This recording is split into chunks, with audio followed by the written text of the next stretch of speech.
Charles Kuralt had a knack for reminding America of its human side. The CBS newsman died Friday in New York, but left his road trip tales as a legacy.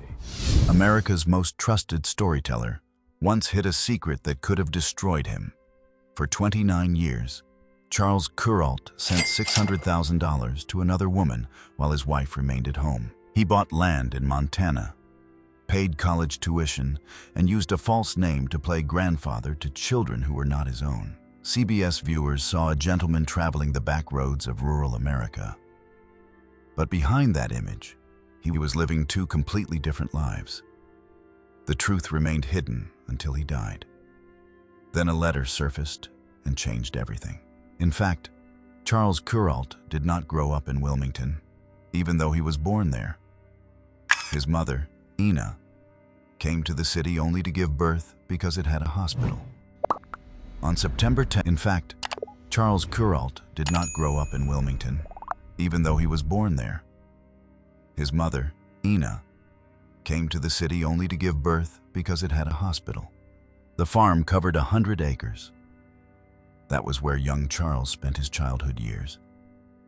There was no electricity, no running water inside the house, and not even a sink. They drew water from a pump on the porch and drank from a dried gourd hanging on a nail. Heat came from a wood-burning stove, but Charles never complained. He made kites from newspaper and flour paste. He tied them with tobacco twine and flew them so high above the barns that he joked God could read the words printed on them. He also carved slingshots from dogwood branches and poked bits of straw into Venus flytraps. His family moved constantly. At first they lived in Washington, North Carolina, then moved to Steedman and later Atlanta. Finally, in the mid-1940s, they settled in Charlotte when Wallace Kuralt became head of the Mecklenburg County Department of Social Services. Every town brought something new, and young Charles was fascinated by radio. At just 14 years old, he was already calling minor league baseball games and hosting a music program on Ways Radio in Charlotte. That same year, he won a local writing contest with a sports article about a dog interrupting a baseball game. He attended Alexander Graham Jr. High School from 1945 to 1948, where Ann Batten taught him journalism. He wrote a column called Kaleidoscope for the school newspaper. Then something remarkable happened. In 1948, when he was only 14, Charles won the National Voice of Democracy contest. There were only 4 winners that year. He received a $500 scholarship and was taken to Washington, D.C., where he had the opportunity to meet President Harry S. Truman at the White House. He also delivered his winning speech at Colonial Williamsburg, on the very spot where Patrick Henry had once declared, "If this be treason, make the most of it." Charles later said that his speech was intended to express that same spirit of American courage. The contest had only been held since 1946, so he was among its earliest winners nationwide. That moment showed the world his natural talent, even before he graduated from high school. During the summers, he spent time working in the tobacco fields with his grandparents in Enslow County. At harvest time, he gathered tobacco leaves and handed them to the person responsible for tying them, after which the leaves were fastened to wooden poles to dry. They were hung inside wooden barns. But what he truly loved were the 50-mile trips to the tobacco market in Kinston. His grandmother, Rena, loaded the wagon with dried tobacco, hitched it to the mule, and the two of them set off together. During those journeys, she often told him stories about robbers who used to prey on farmers returning home from the market. She said that was why, in the old days, wagons often had sharpshooters riding ahead of them. Charles would pretend he was standing guard over the children, always on the lookout for imaginary criminals. Those memories later became the foundation of the way he told stories on television. He also witnessed things that most white children did not see. Growing up in the American South during the era of racial segregation, Charles attended schools reserved exclusively for white students. But he still saw what was happening to black people. Charlotte police frequently used violence. The Charlotte Messenger, the local black newspaper, had reported on police beating people in the streets. His father's work as a social worker gave him an even clearer view of the injustice.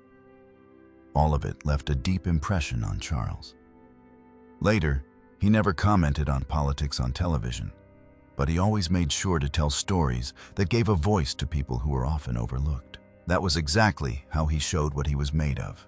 During his years at Central High School from 1948 to 1951, he was far from an ordinary student. He was known as the most talented writer in the school. In 1951, his classmates viewed him most likely to succeed. But in reality, he had already achieved success before then. At the age of 14, he had become a radio announcer. That same year, he won the Voice of Democracy contest, shook hands with a U.S. president, and received $500. Today, that amount would be equivalent to more than $5,000. He edited the school newspaper so skillfully that professional journalists began to take notice. In 1951, he enrolled at the University of North Carolina at Chapel Hill and built an impressive academic record. He majored in history while also working for several radio stations, including WNC and WCHL. He covered football and basketball games, produced radio documentaries, and still maintained high grades. He joined St. His membership in the Anthony Hall Literary Society showed that he not only had a keen instinct for news, but also possessed a thoughtful and insightful mind. His classmates could hardly believe that he was able to handle so many things at once. He could finish a script, complete a recording, and then walk into a history exam without missing a beat. In 1953, when he was only 19, he worked part-time at Ways Radio in Charlotte. This was not simply a college student's part-time job. He was doing genuine professional broadcasting, calling baseball games in the familiar, smooth voice that would later make him famous. He spoke as though he were sitting right beside you in your living room. While others focused only on reading statistics, Charles told stories, and audiences absolutely loved it. The radio station received countless calls praising him. Station managers could hardly believe that he was still only a teenager, but there was something distinctly different about him. His calm voice made listeners feel that they were being heard and understood. By 1954, he had become editor of the Daily Tar Heel, the student newspaper. And he was afraid of nothing. He wrote fiery editorials opposing racial segregation, even though he knew full well that they would make many people uncomfortable. Some people called him a communist. State politicians even insulted him publicly. When the university banned alcohol at student fraternities, Charles wrote a simple editorial that read, "Pierre, meet Fred." He mocked the university's policy by comparing it to France's campaign against wine. He did not merely report the news. He also dared to challenge authority, and he did it with his sharp intelligence. In 1955, he graduated from the University of North Carolina with a bachelor's degree in history. His family wanted him to attend law school. That would have been the safer path. But Charles had just won a national award for his radio documentary about North Carolina's past. The work was so outstanding that even professionals across the country took notice. His professors were astonished when he turned down law school to devote himself entirely to journalism. It was a risky decision. His family was not wealthy. But just 2 years later, in 1957, CBS News hired him. At only 23 years old, he became the youngest correspondent in the network's history. In 1959, Charles Kuralt moved to CBS headquarters in New York. To him, it felt like a dream. His childhood idol, Edward R. Murrow, worked in that very same building. Just 1 week after filling in for a writer on Murrow's nightly broadcast, Kuralt was unexpectedly transferred to the television news staff. At the time, CBS desperately needed new on-air personalities. Years later, Kuralt himself acknowledged this. He said they truly were desperate for people to put on the air. Television news was still a new and risky field at the time. He worked on programs such as Dimensions on Health and wrote short reports about American life. The job forced him to write broadcast copy quickly and clearly late at night. That pressure trained him to tell compelling stories in a short amount of time, a skill that would later shape his entire future. By 1960, something unexpected happened. Kuralt, then not yet 25, became the first host of a primetime television series called Eyewitness to History. The program had a fresh new style, and he quickly became its public face. He helped cover the historic debates between John F. Kennedy and Richard Nixon. That moment changed television forever. As many as 77 million people watched those debates, an astonishing number. That was equivalent to more than 60% of American adults at the time. The major trade magazine Variety praised him as youthful, handsome, striking in his presence, and full of confidence. He never came across as dramatic or artificial. Made people feel that they could trust him. Even more remarkably, he was still learning how to work in television while covering one of the most important political events in American history. In 1961, CBS gave him a much greater challenge. They sent him to Rio de Janeiro, Brazil, as the chief correspondent covering Latin America. At the time, he was only in his 20s. His job was to report on 23 countries. The dangers were very real. Street riots, revolutions, and fear were ever present. One wrong move could leave him injured or even cost him his life. He had to report from places where governments were collapsing and violence occurred every day. He remained in the position until October 1962. Just as the Cuban Missile Crisis made the entire region even more unstable. Every report he sent back proved that he could remain calm in the face of chaos. He was gradually becoming someone far more than an ordinary reporter. He was becoming someone people trusted. When he returned to the United States in 1964, he witnessed a country changing at a dizzying pace. Protests, war, and struggles for civil rights were unfolding everywhere. Kuralt was right at the center of all that upheaval. The footage he captured in Vietnam was truly terrifying. He later recalled one assignment in which he and his crew accompanied a group of Vietnamese commandos. They were caught in an ambush, he said. Half of our unit was killed. We were incredibly lucky not to be killed. In 1965, he produced a Christmas special from Vietnam. In one heartbreaking scene, a soldier was shot right in front of the camera. He also traveled to Selma, Alabama, amid the civil rights marches. His calm, interviewing style brought out emotions that made people stop and reflect. He was only in his early 30s at the time, yet he had already documented some of the most dangerous and emotional moments of the entire decade. By 1967, Kuralt was exhausted. He was tired of competing with other reporters, constantly trying to land the biggest stories before everyone else. I wanted to find something different. He told CBS executives that he needed to get out of the office. The idea he proposed was rather unusual. He asked, "Why not try having no assignments at all? Why not spend 3 months simply driving along the U.S. National Highway and see what we can find?" His inspiration came from John Steinbeck's book, Travels with Charlie. At first, CBS did not take the idea seriously. They thought it was just a joke. But then, an executive decided to give him a chance. The only condition was that costs had to be kept low. In the fall of 1967, Kuralt and cameraman Isidor Bleckman set out in a rented motorhome.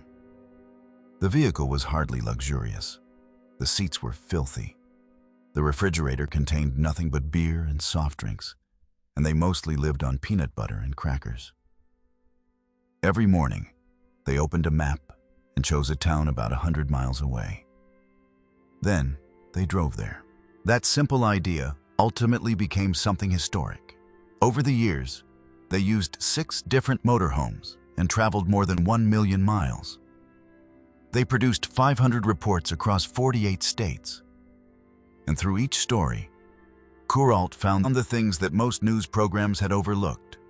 They were kindness, honesty, and meaning in people's everyday lives. The first installment of On the Road aired on October 27, 1967. It told the story of George and June Butler, a married couple who made maple syrup in Jacksonville, Vermont. On camera, George said something wonderful. "You can have color and sound, but you can't have the smell. And the smell is something. Maybe it's because the sap gets into your system. They don't do it for the money." He said the real joy came from being out in the woods. That story set the tone for the entire series. It was simple, sincere, and warm. Audiences loved it. By 1968, they had traveled 50,000 miles. One memorable moment was an interview with a 99-year-old construction worker in Iowa. He was still working. That story sent viewership soaring. People could hardly believe it. Kuralt continued seeking out people like him. He interviewed a 104-year-old runner, a man who lived in a house made of beer bottles, and a woman who owned the world's largest ball of string. He once said they had met wrestlers, jugglers, mountain climbers, traffic cops, tattoo artists, gandandy dancers, sheep shearers, bagel makers, ring tossers, rodeo riders, sorghum makers, and seashell collectors. Every story contained a quiet beauty, like a tribute to life itself. In 1970, the program changed forever when producer Shad Northshield joined the team. He brought portable film editing equipment with him. Thanks to that, they could edit their footage while on the road instead of having to return to New York. It saved time and money while ensuring that the program could continue to be produced. That was a groundbreaking advancement. From then on, they could stay longer, travel farther, and still meet CBS deadlines. As a result, On the Road continued to thrive, and Kuralt felt even freer. Without that upgrade, the series might have ended much sooner. Then, in 1972, Kuralt produced one of his most memorable segments. The story was about elderly homeless men who rode the trains in California.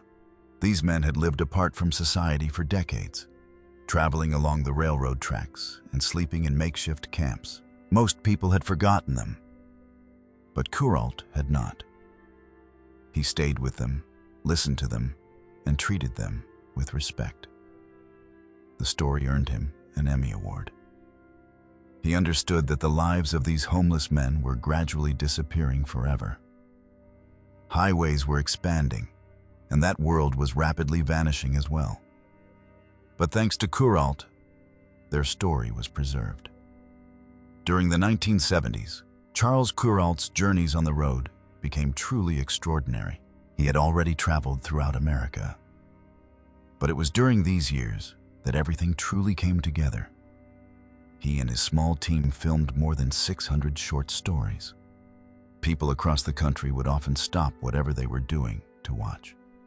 Time magazine even called them 2-minute ceasefires because they offered moments of peace during a turbulent era. Riots, protests, war. While other news broadcasts were filled with violence and division, Kuralt showed viewers something different. He showed them people. He showed them hope. He did not take the highways. He hated them. He once said, "The interstate highway system makes it possible for you to go from coast to coast without seeing anything." So he chose the back roads. He traveled more than 1 million miles and wore out 6 motorhomes. What he found was the true heart of America, and people loved him for it. In 1975, he won his 2nd Peabody Award for this work. They called him the historian of the bicentennial, and praised the way he documented stories about the American people and the country itself. Among them, one story from 1974 stood out in particular. It was about a small school in Montana and a teacher named Ira Perkins. He had taught at that little school for 53 years. He began the job in 1933 during the Great Depression, earning just $60 a month. That meant he made only $420 for the entire year. But he never gave up teaching. I even taught the grandchildren of some of his first students. Every morning, He began the day with dances to wake the children up and taught them how to behave.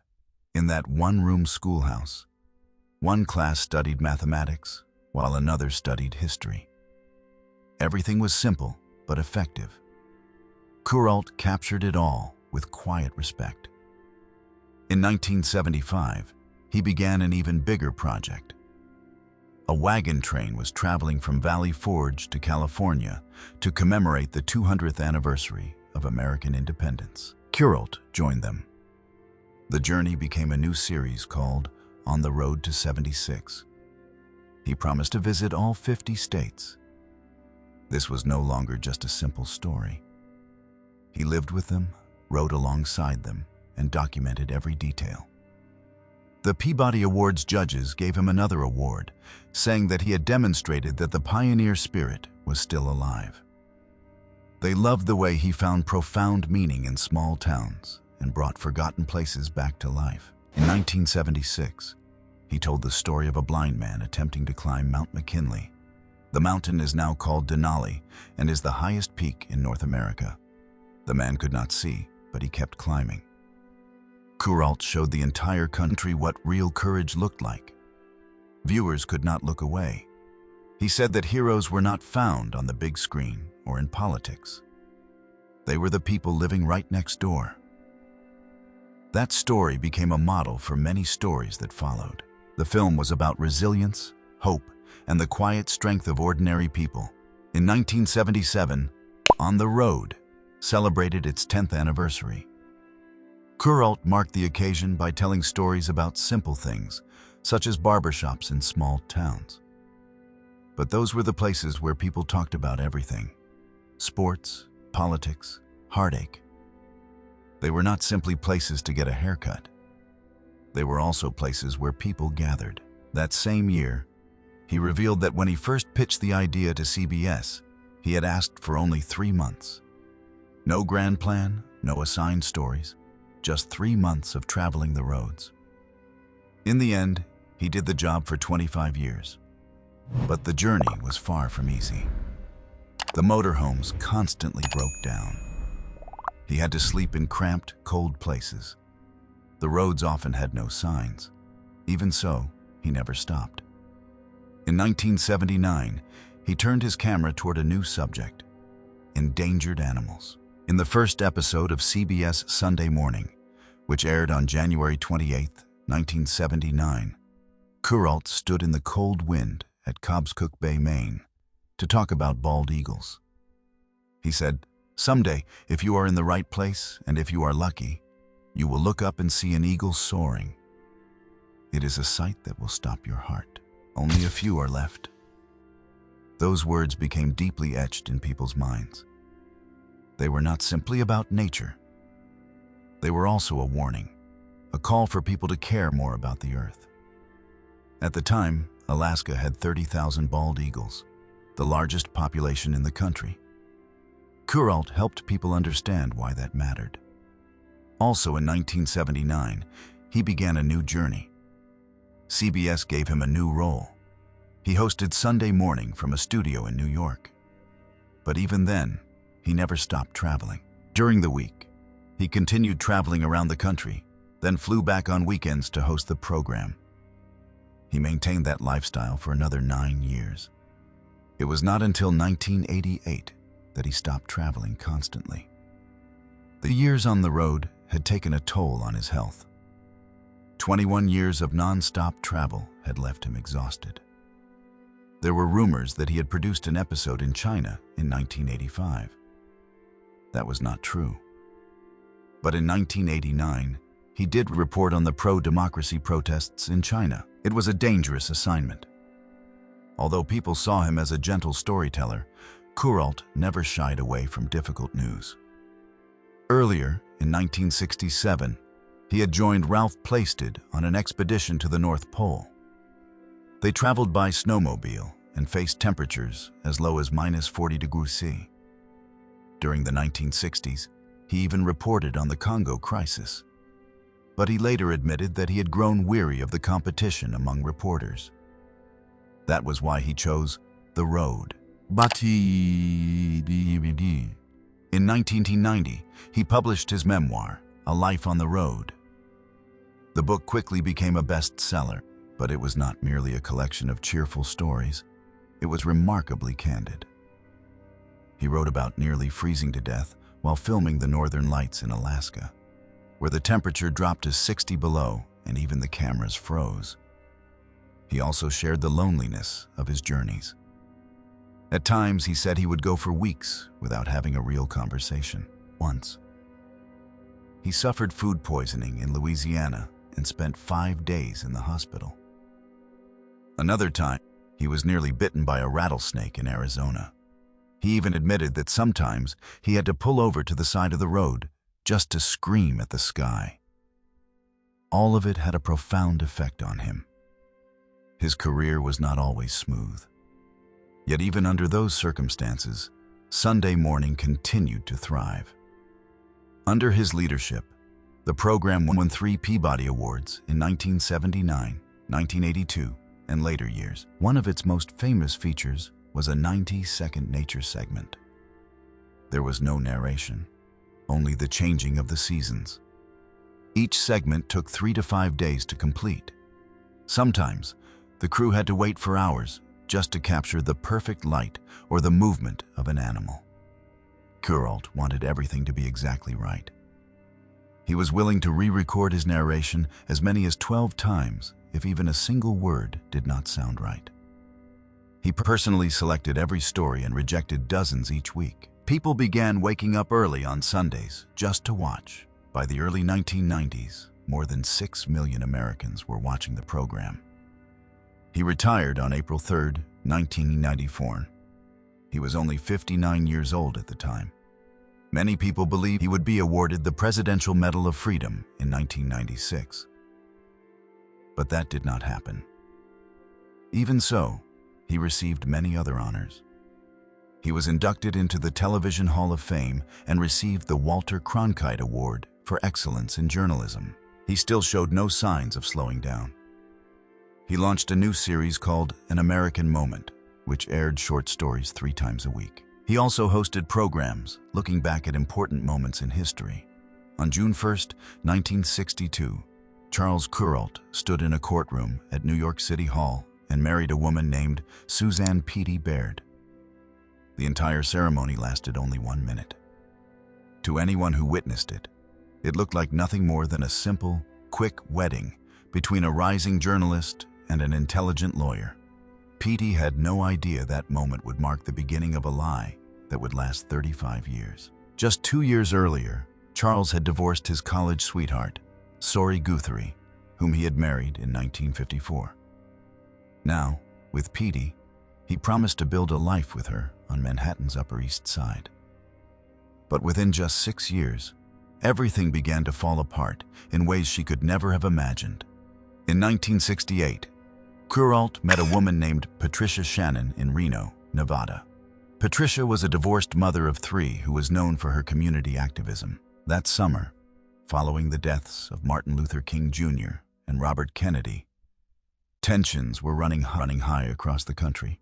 Kuralt had just begun his On the Road series at CBS and used the nature of his work to travel frequently. When he met Patricia, something happened. He appeared at her door with 3 dozen roses and invited her to dinner. They stayed up all night talking in a hotel lobby. That moment sparked a secret relationship that would last 29 years. By 1969, Charles Kuralt helped Patricia finalize her divorce. He brought her and her children to New York for a short time, then moved them to Colorado so that the 2 sides would remain far enough apart. That same year, he began sending her large amounts of money. Over the next 10 years, he gave her approximately $600,000. Today, that amount would be equivalent to more than $4 million. He helped her start a landscaping business, paid for her studies in London, and bought her a house in San Francisco, while his legal wife managed their finances and social engagements in New York. Kuralt was quietly building another family on the other side of the country. In 1970, Kuralt bought 20 acres of land along the Big Hole River in Montana. He and Patricia built a log cabin there together. He told Petey it was simply a place for fishing. But every September, he would disappear for weeks at a time. I was not alone. He was with Patricia, and he even bought an old schoolhouse nearby and spent $180,000 converting it into a writing office where he planned to retire with her. He later expanded this property to 90 acres. This was no longer merely a secret retreat. It had become a complete second life. By 1971, in letters to Patricia's children, he was signing his name as Grandpa. He gave her son his first baseball glove, taught her daughter how to drive, and sent both of them to college. He paid their tuition, spent holidays with them, and treated them as his own children. He called Patricia almost every night and visited her every 2 to 3 weeks, even during the busiest periods of his career. While CBS viewers saw a kind, down-to-earth storyteller, behind the scenes he was living a lie so all-encompassing that it reached into every aspect of his life. And he still did not stop. During the 1980s, he began taking Patricia's son with him on CBS assignments, even to political conventions. He treated the young man like his own son. Meanwhile, his actual wife lived alone in New York, believing that her husband was simply working tirelessly. At one point, he even bought Patricia a small $50,000 house in Ireland, another secret gift to sustain the life he had built with her. In June 1997, Kuralt was dying of lupus in a New York hospital. He could barely move. Just 16 days before his death, he wrote Patricia a letter. "I'll have the lawyer visit the hospital to be sure you inherit the rest of the place in Montana, if it comes to that." It was his final attempt to protect what he had built with her. 3 months earlier, he had secretly given her $80,000 to purchase 20 acres of land, making it appear to be nothing more than an ordinary business transaction. But now he made it clear that he wanted her to own the entire Montana property. Kuralt died on July 4th, 1997. Patricia Shannon appeared at his funeral with the letter in her hand. That moment shattered everything. Petey, who had been his wife for 35 years, knew absolutely nothing about the affair. Only then did she discover that her husband had a second family. He had given them hundreds of thousands of dollars, bought land, paid for the children's education, and spent holidays with them, while she remained at home, completely unaware. The letter Patricia brought with her later became the centerpiece of a lawsuit that changed everything. The Montana property, now worth more than $600,000, became the focus of a bitter legal battle. Kuralt's daughters from his first marriage joined the lawsuit after Petey died in October 1999. Shannon testified in court that Charles had raised her children as if they were his own. She even read a poem he had once given her for Christmas. In it, he promised her pearls, a suit, a sweater, and himself. The poem ended with the words, "My life." That poem, together with the letter, became evidence. On March 22, 2000, the Montana Supreme Court ruled in her favor. The Kuralt family had to pay $350,000 in taxes on property they no longer owned, bringing their total loss to nearly $1 million. Kuralt's daughters received nothing from that estate, while the public image of the man they had once known was also shattered. Then came the final shock. In 2002, Patricia Shannon published a memoir titled Charles and Me. She told the entire story. She described the poems, the phone calls, the trips, and how Charles took her son with him on CBS assignments across the country. She wrote about the small house in Ireland that he bought for her and the spending money he provided her for decades. She revealed that Kuralt had not only deceived his wife, but had also deceived the entire world. The man America trusted to tell them the truth had been living the greatest lie of his own life.